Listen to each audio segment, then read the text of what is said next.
अली नाम का मतलब क्या है? अली नाम कितना मशहूर है और इंटरनेट की दुनिया में कितना वायरल है? अली एक इस्लामी नाम है और ये नाम लड़कों के लिए इस्तेमाल किया जाता है। अली नाम का मतलब बुलंद बरतर है। अली नाम की इब्तदाई तारीख अरबी ज़ुबान से निकलती है। इंटरनेट की दुनिया में अली नाम की शोहरत में 2011 से तेज़ी देखने में आई। पिछले 15 साल में आप अली नाम की शोहरत और ट्रेंड्स का ग्राफ स्क्रीन पर देख सकते हैं। मौजूदा डाटा के लिहाज से अली नाम 2016 में वायरल रहा और मकबूलियत की हदों को छूने लगा।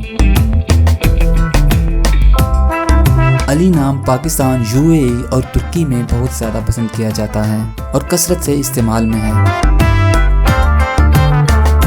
अगर आपका नाम अली है तो कमेंट्स में अपना पूरा नाम लिखें ताकि हम आपके लिए अलग वीडियो बना सकें।